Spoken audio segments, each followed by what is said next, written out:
नमस्ते दोस्तों, आज सुनिए समकालीन हिंदी कहानियों की श्रृंखला में जानी पहचानी और प्रतिष्ठित लेखिका सुधा जुगरान की लिखी हुई कहानी मुक्तिबोध। मेरी जुबानी। मैं हूँ सीमा सिंह। मेरे लिए अब निभाना बहुत मुश्किल हो रहा है सोनम, श्वेता फ़ोन पर बेटी से कह रही थी। तू तो पिछले साल मेडिकल में निकल गई थी, बस सात्विक की चिंता थी, वो भी इस साल इंजीनियरिंग में सेलेक्ट हो गया। तुम दोनों के कारण ही तेरे पापा की इतनी ज़्यादतियाँ सह रही थी बेटा। आत्मनिर्भर थी मैं, वैसे भी रुपए पैसे की समस्या नहीं थी मुझे। तेरे नाना जी ने काफ़ी कुछ मेरे नाम किया हुआ है, पर तुम दोनों बहुत छोटे थे। तुम्हें एक परिवार की ज़रूरत थी, पिता की छत्रछाया या कहना चाहिए पिता के एहसास की ज़रूरत थी। हाँ, सिर्फ एक एहसास की, क्योंकि एक पिता का कर्तव्य तो रोहन ने कभी पूरा नहीं किया। लेकिन अब, कहते कहते श्वेता की आवाज़ भावनाओं के वेग में दब गई। खुद को थोड़ा संयत करो, फिर कहने लगी, मैं अब और नहीं निभाना चाहती सोनम। अहिल्या की तरह शिला बनकर किसी उद्धार करने वाले राम का इंतज़ार नहीं करना चाहती। जीना चाहती हूँ बेटा, और अगर संभव हुआ तो एक नई शुरुआत भी करना चाहती हूँ जीवन की। अभी सारी भावनाएं, तमन्नाएं, स्पंदन, आकांक्षाएं हैं मेरे अंदर। मैं मारना नहीं चाहती उन्हें। और क्यों मारूं सोनम? उस इंसान के कारण जिसने उन भावनाओं की कभी कदर ही नहीं की। तू लड़की है, अब 20 की हो गई है। सात्विक से अधिक तूने हमेशा ही मेरी भावनाओं को समझा होगा। मैं जानती हूँ तू मुझे समझेगी, वह सात्विक को भी समझाएगी, और तुम दोनों मेरा साथ दोगे। कहकर श्वेता ने फ़ोन रख दिया। उसका कंठ अवरुद्ध हो गया था।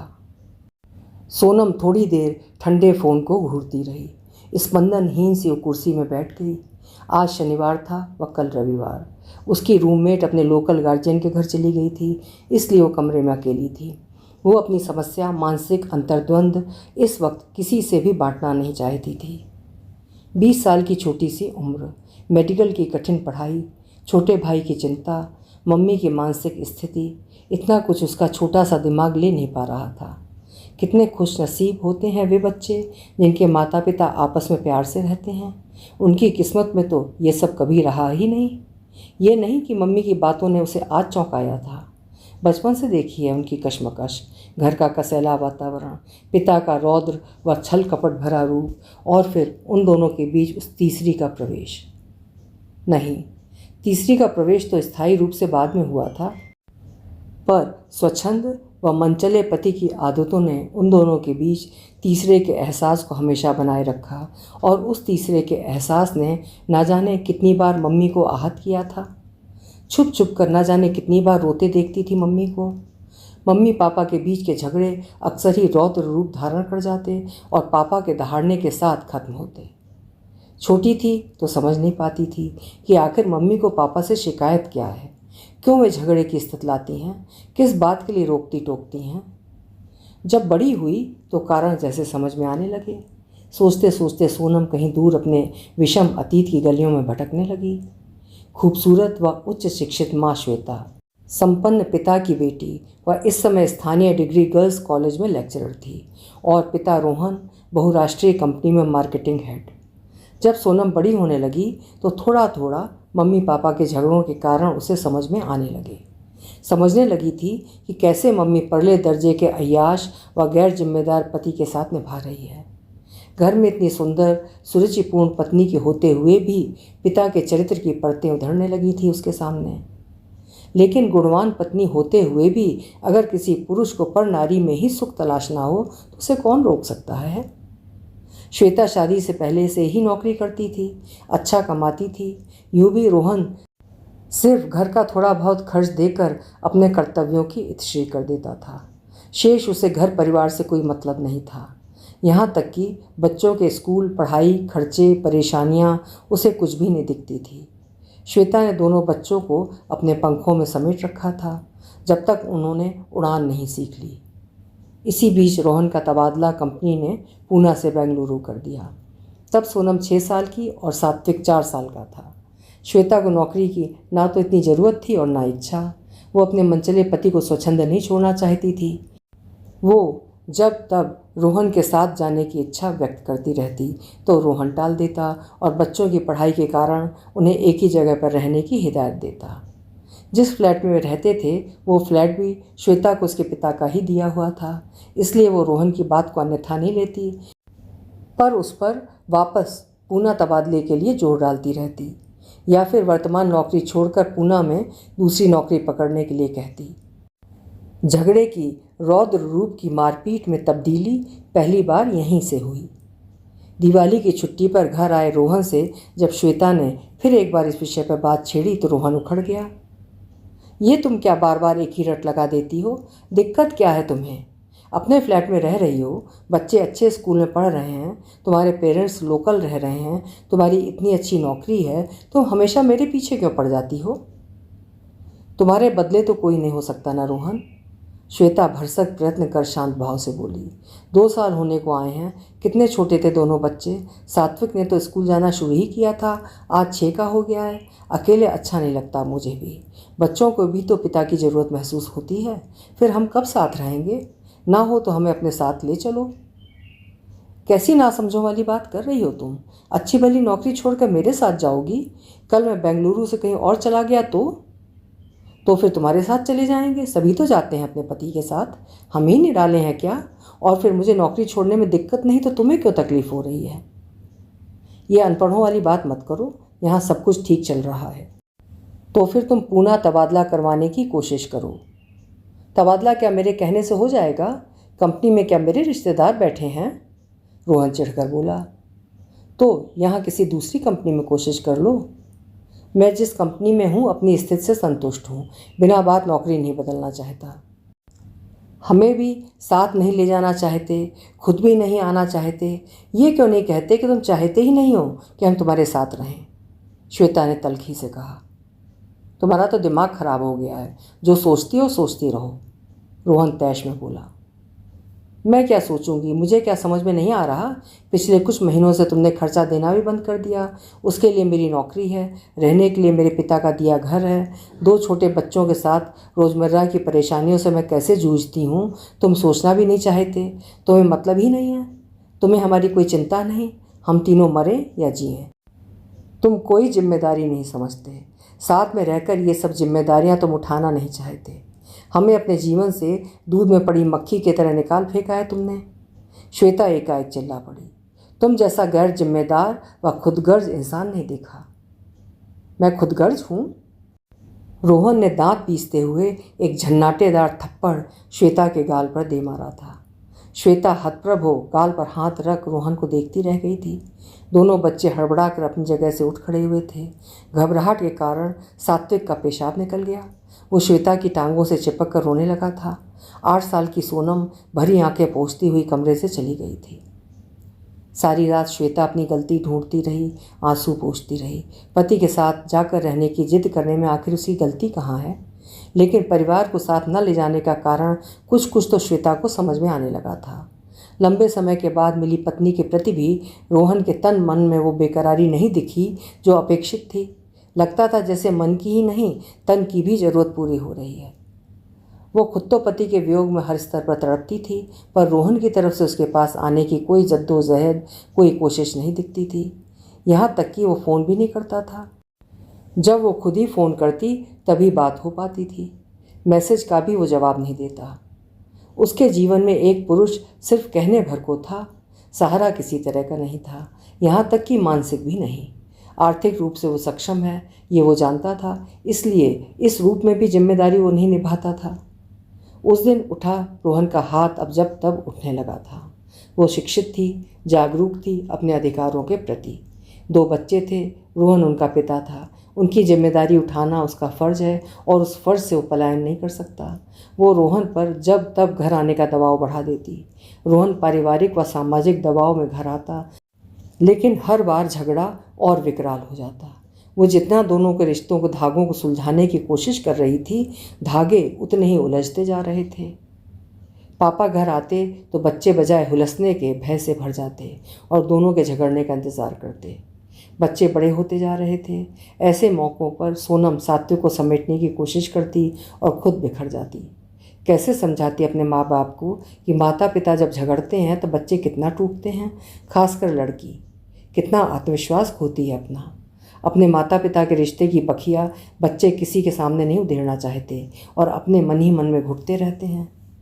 लेकिन रोहन और श्वेता की एक दूसरे से लड़ाई चाहे एक ही धरातल पर हो रही थी, पर खुद से अलग अलग धरातल पर थी। श्वेता भरसक प्रयत्न कर अपना अधिकार सूत्र थामे हुए थी कि बिना कारण आखिर वो अपना अधिकार क्यों छोड़े।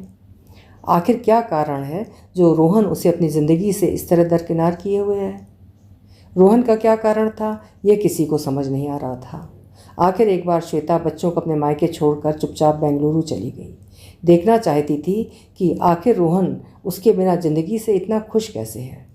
फ्लैट पर पहुंचकर उसने बेल बजाई तो बहुत चक्की रह गई जब दरवाज़ा रोहन ने नहीं बल्कि उससे भी कम उम्र की एक लड़की ने खोला। यस, वो लड़की उसे ऊपर से नीचे तक घूरती हुई बोली। फिर शायद उसकी फ़ोटो देखी थी उसने, इसलिए पहचान कर एकाएक थोड़ी सकपका कर अंदर चली गई। 2 मिनट बाद रोहन बाहर आ गया। उसे देखकर बोला, श्वेता तुम अचानक कैसे चली आई?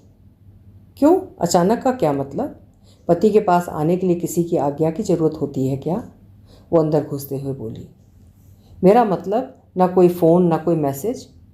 बता देती तो तुम्हारे काले कारनामे मेरे सामने कैसे उजागर होते। वो कसैली निगाहें उठाकर लड़की पर डालते हुए बोली। कौन है ये? किसी वेश्यालय से उठाकर लाए हो क्या? मन बहलाने के लिए? बीवी काफ़ी नहीं थी? तमीज़ से बात कीजिए। लड़की तिलमिला गई। क्यों, बुरा लग रहा है? किसी दूसरे के पति के साथ बिना शादी के रहने वाली लड़की या तो वेश्या होती है या रखैल, क्योंकि कानूनन तो तुम्हारा कोई अधिकार है नहीं इस पर। जो कहना अपने पति से कहिए, मुझसे नहीं। मुझ पर कोई अधिकार नहीं बनता आपका। मैं यहाँ रोहन की मर्जी से हूँ, लड़की तीखे स्वर में बोली। एक तो चोरी, ऊपर से सीना चोरी। श्वेता तेज मगर विद्रूप स्वर में बोली। एक पति जब पर स्त्रीगामी होता है तो वो तो लंपट चरित्रहीन होता ही है, पर एक लड़की क्या कहलाती है जो दूसरे के पति के साथ बिना विवाह किए रहती है? ये तो सोच लिया होता। श्रेया, तुम इस समय अपनी फ्रेंड के घर जाओ, बाद में बात करते हैं, रोहन लड़की से बोला। लड़की अपना बैग उठाकर चली गई। बैठो श्वेता, बात करते हैं, रोहन इत्मीनान से बोला। उसके चेहरे पर पश्चाताप नाम को भी न था। ये सब देखकर श्वेता फट पड़ने को तैयार थी। क्या बात करनी है रोहन? तलाक की ना, जो मैं तुम्हें लेने नहीं दूंगी। मैं तुम्हें इतनी आसानी से अपनी जिम्मेदारियों से मुंह मोड़कर ऐश करने के लिए नहीं छोड़ सकती। पलायन नहीं करने दूंगी तुम्हें किसी भी कीमत पर, तुम्हारे फ़र्ज से। मैं तुम्हें किसी भी हालत में तलाक नहीं दूंगी। तलाक के अलावा दूसरे रास्ते भी हैं समझौते के, रोहन चालाकी से बोला। अगर तुम्हें मेरी बात नहीं सुननी है तो आई क्यों हो यहाँ? फिर जैसा चल रहा है चलने देती, आंखें मूंदे रहती। मैंने तो तलाक नहीं मांगा था। आंखें मूंदे रहती? तुम्हारे बच्चे, तुम्हारी गृहस्थी, तुम्हारी जिम्मेदारियां, उनसे आर्थिक, शारीरिक, मानसिक स्तर पर मैं अकेले जूझती रहती जिंदगी भर, और तुम ऐश करते रहते। बच्चे क्या सिर्फ मेरी जिम्मेदारी हैं? और मैं किसकी जिम्मेदारी हूँ? श्वेता का स्वर विद्रूप होकर क्रूर हो गया था। देखो श्वेता, बात करने से ही बात हो सकती है, बैठो 1 मिनट, रोहन सपाट स्वर में बोला। कुछ सोचकर श्वेता बैठ गई। तुम चाहती हो कि मैं पूना आ जाऊं तो ठीक है। इस समय मेरे पास पूना जाने का मौका है। मैं थोड़ी कोशिश करूं तो मेरी कंपनी मुझे पूना भेज सकती है, पर तुम्हें मेरी एक शर्त माननी पड़ेगी। हम साथ रहेंगे, कभी तलाक की बात नहीं करेंगे। मैं हर तरह की जिम्मेदारियां भी निभाऊंगा। कौन सी शर्त? श्वेता ने क्षीण सी आशा से पूछा। तुम पूना वाला अपना फ्लैट श्रेया के नाम कर दो। आखिर उसके प्रति भी मेरा कुछ फ़र्ज बनता है। तुम्हारे पास तो तुम्हारे पापा की दी हुई और भी संपत्ति है, उसे बेचकर हम दूसरा फ्लैट खरीद लेंगे, रोहन मनाने वाले स्वर में बोला। सुनकर श्वेता के दिमाग का ज्वालामुखी फूट गया। तुम गैर जिम्मेदार हो रोहन, ये तो हमेशा से पता था, पर तुम इतने धूर्त और मक्कार भी हो, ये आज पता चला। शर्म नहीं आती तुम्हें? बीवी बच्चों के प्रति तुमने कभी कोई जिम्मेदारी निभाई नहीं, और श्रेया के प्रति तुम इतने ईमानदार कैसे हो गए कि उसका खामियाजा भी मुझसे वसूल करना चाहते हो? इतना बड़ा धोखा कर रहे हो मेरे साथ। मेरे पिता का मुझे दिया फ्लैट अपनी रखैल को देना चाहते हो? तुम क्या समझते हो? तुम्हारी मक्कारी मेरी समझ में नहीं आ रही। तुम चाहते हो कि धोखे से फ्लैट श्रेया के नाम हो जाए और वो पूना आ जाए और तुम दोनों वहाँ साथ रहो, मुझे और बच्चों को बाहर निकाल दो। तुम्हारी असलियत का ये रूप मेरे सामने पहले कभी क्यों नहीं आया रोहन? पति अपनी पत्नी अपने बच्चों की देखभाल करे, प्यार करे, तो कोई शर्त कैसी? सब कुछ एक दूसरे का ही होता है। पर तुम जैसी घृणित मानसिकता वाले इंसान से मुझे कुछ भी नहीं कहना है। अब तुम कुछ भी कहने सुनने से परे चले गए हो। मैं वापस जा रही हूँ। कभी कभार बच्चों को सूरत दिखाने भर आ पाओगे, एक मेहमान की तरह। जब तक वे समझदार नहीं हो जाते तो ठीक, वरना मुझे अब तुम्हारी कोई ज़रूरत नहीं। कहकर श्वेता अपने आंसुओं का वेग थामती, अटैची खींचती हुई बाहर निकल गई। उस समय सोनम 14 साल की थी और सात्विक 12 साल का। बच्चे उम्र व पढ़ाई के नाजुक दौर से गुजर रहे थे। उनकी ज़िंदगी में आई थोड़ी सी उथल पुथल उनकी ज़िंदगी की धारा बदल सकती थी। इसलिए श्वेता ने धैर्य से काम लिया और थोड़ा इंतज़ार करना ही मुनासिब समझा।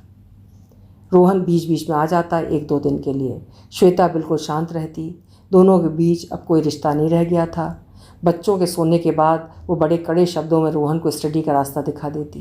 सब कुछ शांति से चल रहा था, पर मम्मी को इतना शांत देखकर बच्चे अनुमान भी नहीं लगा सकते थे कि लावा कितना उबल रहा है। पर जब जब रोहन आता, श्वेता का खुरच गया घाव नासूर बनकर उसकी आंखों से बरस पड़ता। सोनम मम्मी को जब तब रोते देख लेती। रोने से गीली व सूजी आंखें ताड़ लेती, पर श्वेता इतनी चुप रहती कि वो कुछ पूछ नहीं पाती। 6 साल का समय ऐसे ही कशमकश में निकला। सोनम पिछले साल मेडिकल और सात्विक इस साल इंजीनियरिंग में सेलेक्ट हो गया। दोनों बच्चे अपने अपने रास्ते चल पड़े थे, शहर से बाहर चले गए थे। अब श्वेता स्वतंत्र थी, अपना निर्णय लेने के लिए और अपनी लड़ाई लड़ने के लिए। जिंदगी एक ऐसे कुटिल इंसान के पीछे बर्बाद कर देना मूर्खता है। शादी समझौते पर टिकी होती है और समझौते करने चाहिए, पर समझौते कठिन परिस्थितियों के साथ किए जाते हैं, कठिन इंसान के साथ नहीं। वो इस बात को समझती थी, पर बच्चों का तो इसमें कोई दोष नहीं। उन्हें कैसे उनके हाल पर छोड़ दे। पर अब बच्चे बदली परिस्थितियों से सामंजस्य बिठा सकते थे। सोनम विचार मग्न आंखें बंद किए बैठी थी कि तभी खटाक से बिजली का स्विच ऑन हो गया। तो मैडम यहाँ बैठी हैं? कितना फ़ोन मिला रही हूँ, उठा नहीं रही है। डिनर नहीं करना है क्या? उसके बगल वाली रजनी उसे अचल सी बैठी देख आश्चर्य से घूर रही थी। वो चौंक कर सीधी बैठ गई। ओ रजनी, तू फ़ोन? हाँ, दरअसल मेरा फ़ोन साइलेंट पर था। उसने उठकर हाथ मुंह धोया और रजनी के साथ चली गई। रात को उसने सात्विक को फ़ोन लगाया, विस्तार से सारी बातें समझाई। सात्विक अब मम्मी पापा से तलाक लेना चाहती है। हमारे कारण उन्होंने बहुत कुछ सहा। उन्हें भी अपनी ज़िंदगी जीने का पूरा हक है। सिर्फ फ़र्ज़ के नाम पर एक स्त्री की पूरी ज़िंदगी कुर्बान नहीं की जा सकती। हमें मम्मी का साथ देना चाहिए। तू शायद समझ नहीं रहा कि पापा मम्मी को इतनी सरलता से तलाक नहीं देंगे। यदि मम्मी अपना फ्लैट उनकी चहेती के नाम कर दे तो उनको सरलता से छुटकारा मिल सकता है, वरना पापा अपनी क्रूरता और लंपटता से बाज नहीं आएंगे। सात्विक ये सब सुनकर सात्विक व्यथित हो गया। ऐसे समय वो हमेशा दीदी के पहलू में ही सिमट जाया करता था। आज भी सोनम ने ही उसे समेटा। कायर होने की ज़रूरत नहीं है सात्विक, तुझे तो मजबूत होना है। अब घर से बाहर की दुनिया से जूझना है। हर जगह मम्मी और मैं नहीं रहेंगे तेरे साथ, और फिर हमें तो अब मम्मी का सहारा बनना है, ताकि इस लड़ाई में मम्मी की जीत हो और मम्मी आत्मसम्मान के साथ अपने आगे की ज़िंदगी मनचाहे ढंग से व्यतीत कर सकें। ठीक कह रही हैं दीदी, आप बताइए क्या करें? पूना चलें क्या? उसकी अभी ज़रूरत नहीं। मैं मम्मी को फ़ोन कर देती हूँ कि वे निश्चिंत होकर आगे की कार्यवाही करें। उनके बच्चे उनके साथ हैं। सोनम ने श्वेता को फ़ोन कर दिया। अपने बच्चों से सहारा पाकर श्वेता ने वकील से मिलकर उचित कार्यवाही कर रोहन को तलाक का नोटिस भेज दिया। नोटिस पाकर रोहन तिलमिला गया। श्वेता ने तलाक के नोटिस के साथ उस पर बच्चों की व अपने पूरे खर्चे की जवाबदारी ठोंक दी थी। नोटिस मिलते ही रोहन का फ़ोन आ गया। तुम समझती क्या हो अपने आप को? तुम्हारी सोची हुई चाल इतनी आसानी से कामयाब हो जाएगी? अभी तक बच्चे छोटे थे तो तुम चुप रहीं, अब अपनी असलियत पर उतर आई। इस उम्र में तलाक लेकर दूसरी शादी करनी है क्या? वो व्यंग्य से बोला। क्यों? दूसरी शादी पर क्या पुरुष का ही हक है? तुम रखेल रख सकते हो तो मैं दूसरी शादी क्यों नहीं कर सकती? आराम से इन सब शर्तों पर तलाक दोगे तो तुम्हारे लिए अच्छा रहेगा रोहन, वरना मुझे इतना कमज़ोर मत समझना। श्वेता तैश में बोली।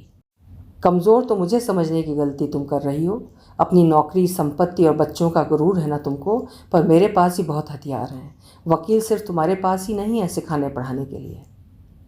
क्या कर लोगे तुम? तुमसे तो वैसे भी इसी नंगेपन पर उतरने की उम्मीद थी। वो तुम देखती जाओ, कैसे सरे बाजार तुम्हारी इज्जत नीलाम कराता हूँ। मेरे नंगेपन को तो अब देखोगी तुम। रोहन धमकी भरे स्वर में बोला। तुम्हें जो करना है कर लो। वैसे चाहो तो एक रास्ता अभी भी खुला है तुम्हारे पास। मैं आसानी से तुम्हें तलाक दे दूंगा, फजीहत से भी बच जाओगी। फिर चाहो दूसरी शादी करना, चाहे भाड़ में जाना। रोहन ने पैतरा बदलते हुए थोड़ा नरमी से कहा। क्या? श्वेता चौंक गई। मैंने तुम्हें पहले भी कहा था कि वो फ्लैट श्रेया के नाम कर दो, आउट ऑफ कोर्ट सेटलमेंट कर लेते हैं, फिर आपसी सहमति से तलाक ले लेंगे। नहीं तो घिसटा दूंगा वर्षों तक, बुढ़ी हो जाओगी, मरते दम तक अदालत के चक्कर कटवा दूंगा। रोहन, श्वेता चीखी, तुम सचमुच नंगे इंसान हो, अपने कमीनेपन से बाज नहीं आओगे, कहकर श्वेता ने फ़ोन पटक दिया। लेकिन श्वेता पसीना पसीना हो गई थी रोहन की बातों से। कोई इंसान जब क्रूरता पर उतरता है तो कितना क्रूर हो सकता है, वो महसूस कर रही थी। माता पिता बुजुर्ग हो गए थे, बच्चे अभी इतने भी बड़े नहीं थे। सचमुच ही रोहन ने कुछ ऐसे वैसे इल्ज़ाम लगा दिए तो उसकी सारी ज़िंदगी अदालत के चक्कर काटते गुजर जाएगी। क्या सबूत देगी वो रोहन की चरित्रहीनता का? उसने सोनम से विस्तार से सारी बातें कह दी और सोनम ने सात्विक से। सोनम और सात्विक की मंत्रणा काफ़ी दिन चली। दोनों बच्चे आज के ज़माने के युवा थे, नई टेक्नोलॉजी से लैस, नए विचारों, नए जोश, नई योजनाओं से भरे हुए। ऊपर से कठिन परिस्थितियों ने उन्हें समय से पहले बड़ा व समझदारी बना दिया था, विशेषकर सोनम को। एक दिन योजना अनुसार सात्विक सोनम के पास पहुंच गया और सोनम व सात्विक दोनों पूना के लिए रवाना हो गए। पूना जब वे रोहन के फ्लैट पर पहुंचे तो रात के 9 बज रहे थे। घंटी बजाने पर दरवाज़ा रोहन ने खोला। दोनों बच्चों को सामने देखकर चौंक गया। तुम दोनों यहाँ? हाँ पापा, आपसे मिलने आए हैं। दोनों ने आदर से पैर छुए। बच्चों के चेहरे पर अपनेपन के भाव व सहज मुस्कान देख रोहन के आक्रामक तेवर स्वतः ही ढीले पड़ गए। वो एक तरफ हट गया, पर चेहरे पर अभी भी आश्चर्य था। बच्चे अंदर आ गए। अंदर बैठी श्रेया भी उठकर अचरज से उन दोनों को देखने लगी। हेलो आंटी, कहकर दोनों बच्चे बिल्कुल सहज भाव से बैठ गए। दरअसल पापा, सोनम ने बातचीत का सूत्र थामा, सात्विक तो हमेशा ही चुपचाप अपने मोबाइल में उलझा रहता था, सो इस समय भी उलझा हुआ था। जब से ये सुना कि मम्मी आपसे तलाक लेना चाह रही है, तब से दिमाग बहुत परेशान है। ऐसा भी कहीं होता है इस उम्र में भला? मम्मी को आपकी ज़रूरत नहीं है तो हमें तो आपकी ज़रूरत है, इसलिए आपसे मिलने आए हैं कि आप क्या चाहते हैं। क्या आप भी तलाक लेना चाह रहे हैं मम्मी से? सोनम मधुरता से बोली। रोहन आश्चर्य से थोड़ी देर सोनम को घूरता रहा, फिर बोला, तुम लोग क्या चाहते हो? जो आप चाहते हैं। आप तलाक नहीं देना चाहते हैं और पूना वापस चलना चाहते हैं तो भी आपका साथ देंगे, और यदि आप तलाक देना चाहते हैं मम्मी से तो तलाक दे दीजिए, मम्मी तो चाहती ही हैं, हम तब भी आपके साथ हैं। सोनम इत्मीनान से बोली। मैं तो तैयार हूँ तलाक के लिए। तो फिर? लेकिन श्वेता को मेरी बात पसंद नहीं आई। कौन सी बात पापा? यही कि अपना फ्लैट श्रेया के नाम कर दे और किसी भी तरह के खर्चे की मांग वापस ले ले, मैं उसे आसानी से तलाक दे दूंगा। ये शर्त तो तलाक के लिए कोई बड़ी शर्त नहीं थी। आखिर मम्मी की इतनी संपत्ति पर आपका भी तो कुछ हक है। पर क्या श्रेया आंटी से आपने शादी कर ली पापा, या अभी ऐसे ही साथ रह रहे हैं? सोनम रहस्यमय ढंग से मुस्कुराई। तुम्हारी मम्मी शर्त मान ले और तलाक हो जाए तो हम भी शादी कर लें। कब तक ऐसे रहें? 10 साल हो गए हैं इसी इंतज़ार में। श्रेया तिलमिलाकर बोली। समझाओ अपनी मम्मी को ना, ऐसे ज़बरदस्ती का रिश्ता घसीटने से क्या फ़ायदा? और जैसा श्वेता चाह रही है कि मैं उसके और बच्चों के खर्चे का सेटलमेंट कर दूं, तो उसका खर्चा तो मैं कभी नहीं दूंगा। सरेआम नीलाम करवा दूंगा उसकी इज्जत, एड़ियाँ घिसवा दूंगा उसकी। रोहन साधारण गंवारू भाषा बोल रहा था और सोनम सोच रही थी कि क्या वाकई ये उसका पिता है? एक प्रतिष्ठित कंपनी में सम्मानजनक ओहदे पर हैं, लेकिन सात्विक पूर्वत मोबाइल से खेल रहा था। दोनों भाई बहन का आंखों ही आंखों में कुछ इशारा हो रहा था। सोनम उठ खड़ी हो गई और साथ ही सात्विक भी। हमेशा चुप रहने वाले सात्विक ने पहली बार मुंह खोला। मेरी बात तुम दोनों ध्यान से सुनो, और बदकिस्मती से मेरे पापा तुम, मेरी मम्मी अब अकेली नहीं है। हम दोनों हैं उनके सहारे, उनके रक्षक, और आज की सारी मीटिंग मेरे मोबाइल में रिकॉर्ड हो गई है। ये सबूत काफ़ी है तलाक दिलाने के लिए। साथ ही तुम्हें मम्मी को ब्लैकमेल करने, धमकाने व पत्नी होते हुए भी रखल रखने आदि कई मामलों में तुम्हें सज़ा दिलाने के लिए। बदनाम तुम क्या करोगे, हम करेंगे तुम्हें। अपना पूरा बचपन बर्बाद हो जाने की कड़वाहट आखिर हमारी भी तो निकलेगी। उसका हिसाब किताब भी तो देना पड़ेगा तुमको। और कुछ भी गड़बड़ करने की या मम्मी को नुकसान पहुंचाने की कोशिश की तो मेरी तरफ एक बार ध्यान से देख लो। अक्सर चुप रहने वाले बेटे की तरफ रोहन ने भरपूर नज़र डाली। 6 फुट से लंबे ऊंचे अपने ही खून से निपटना अब उसके लिए आसान नहीं था, न शारीरिक तौर पर, न दिमागी और न मानसिक तौर पर। पापा, बहुत सताया आपने मम्मी को। एक बेटी होने के नाते मैं आज भी आपसे हाथ जोड़कर रहम की उम्मीद करती हूँ। अपने बच्चों की आंखों से शर्म का पर्दा न उतरने दो। लक्ष्मण रेखा पार न करो। प्रार्थना है आपसे। एक बार, सिर्फ एक बार उस स्त्री की जगह पर खुद को रखकर सोचो और समझो कि कितना अन्याय किया है आपने ज़िंदगी भर उनके साथ और कितना कर रहे हो अब। सात्विक बाहर जाने के लिए पलट चुका था। सोनम भी पलटने को हुई। एकाएक रुक कर फिर बोली, बिना किसी झंझट के मम्मी को उनकी शर्तों पर मुक्त कर दो। हर गुनाह क्षमा कर देंगे हम आपके। हमें सीमा लांघने के लिए मजबूर मत करना। कहकर दोनों भाई बहन पलटकर बाहर निकल गए। श्रेया और रोहन दोनों खामोश, हतप्रभ, ठगे से बैठे रह गए। सात्विक और सोनम दोनों वापस अपने अपने कॉलेज पहुंच गए। कुछ समय बाद श्वेता का फ़ोन आया सोनम के लिए। रोहन उसकी शर्तें मानकर तलाक देने के लिए तैयार हो गया था। सारा पैसा वन टाइम सेटलमेंट के रूप में उसे मिल जाना था। सोनम ने चैन की सांस ली। श्वेता को भी आज मुक्ति का एहसास हो रहा था। एक लंबे कारावास की अवधि बीत जाने के बाद तीनों को ही मुक्ति बोध हो रहा था। अभी आप सुन रहे थे सुधा जुगरान जी की लिखी हुई एक हृदय स्पर्शी कहानी मुक्ति बोध। उम्मीद है आपको भी पसंद आई होगी। अगर पसंद आई है तो लाइक और शेयर ज़रूर करिएगा और चैनल अभी तक सब्सक्राइब ना किया हो तो चैनल भी सब्सक्राइब करिएगा। कल फिर मिलेंगे। आपका समय शुभ हो।